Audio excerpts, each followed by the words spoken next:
Let's go!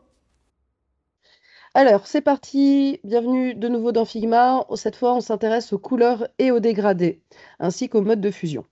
Donc, dans Figma, sur le côté, quand vous dessinez une forme de base, vous êtes toujours en gris. Et vous voyez que sur le côté, c'est marqué fill, ça veut dire qu'elle est remplie de gris.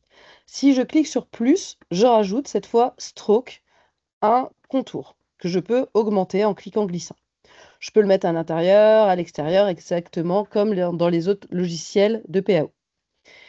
Pour l'instant, si je enlève fil, cette fois, ma forme, elle est creusée. Regardez, si j'en fais une deuxième, vous voyez bien qu'elle est creusée.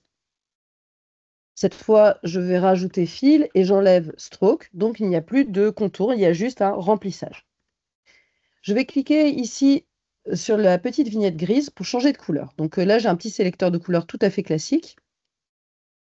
Ce qui est intéressant, c'est qu'on peut voir directement les couleurs qui sont présentes sur la page. Donc si vous avez beaucoup de couleurs, par exemple, imaginons, je fais une deuxième étoile.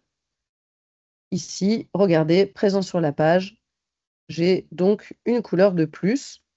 Si je veux rechanger là, voilà, maintenant toutes les couleurs qui sont présentes sur la page.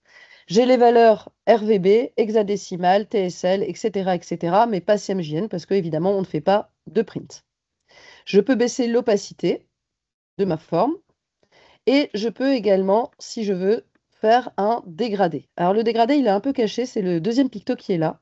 Et ça va être un dégradé tout à fait classique, hein, comme on le connaît dans nos autres logiciels de PAO, où je vais pouvoir gérer s'il est radial, angulaire, linéaire. Je vais pouvoir gérer la façon dont je le place et évidemment le choix de couleur de ce dégradé. Enfin, pour terminer, on va voir que ici, j'avais baissé l'opacité de cette étoile. Et plutôt que de baisser l'opacité, je peux aussi choisir de changer le mode de fusion. Donc le mode de fusion, je vais remonter l'opacité. Le mode de fusion, c'est là où il y a la petite goutte. Et comme vous voyez ici, je gère les modes de fusion. Et on voit bien que c'est pas du tout le même effet que l'opacité. On a un côté un petit peu moins couleur passée.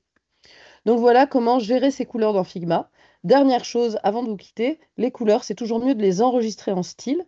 Donc par exemple, cette couleur bleue, je l'aime bien. Je vais cliquer dans mes quatre petits points ici. Je vais aller dans Librairie et je vais cliquer sur plus. Et je vais lui dire que je veux rajouter un style. Donc je vais mettre mon bleu roi et je vais créer un style. Et maintenant, ça va me permettre tout simplement de pouvoir appliquer ce style très facilement, le roi. Et si finalement mon client m'appelle pour me dire bah j'aime pas tellement ce bleu, je vais pouvoir ici, en cliquant dessus, de nouveau l'éditer pour le changer.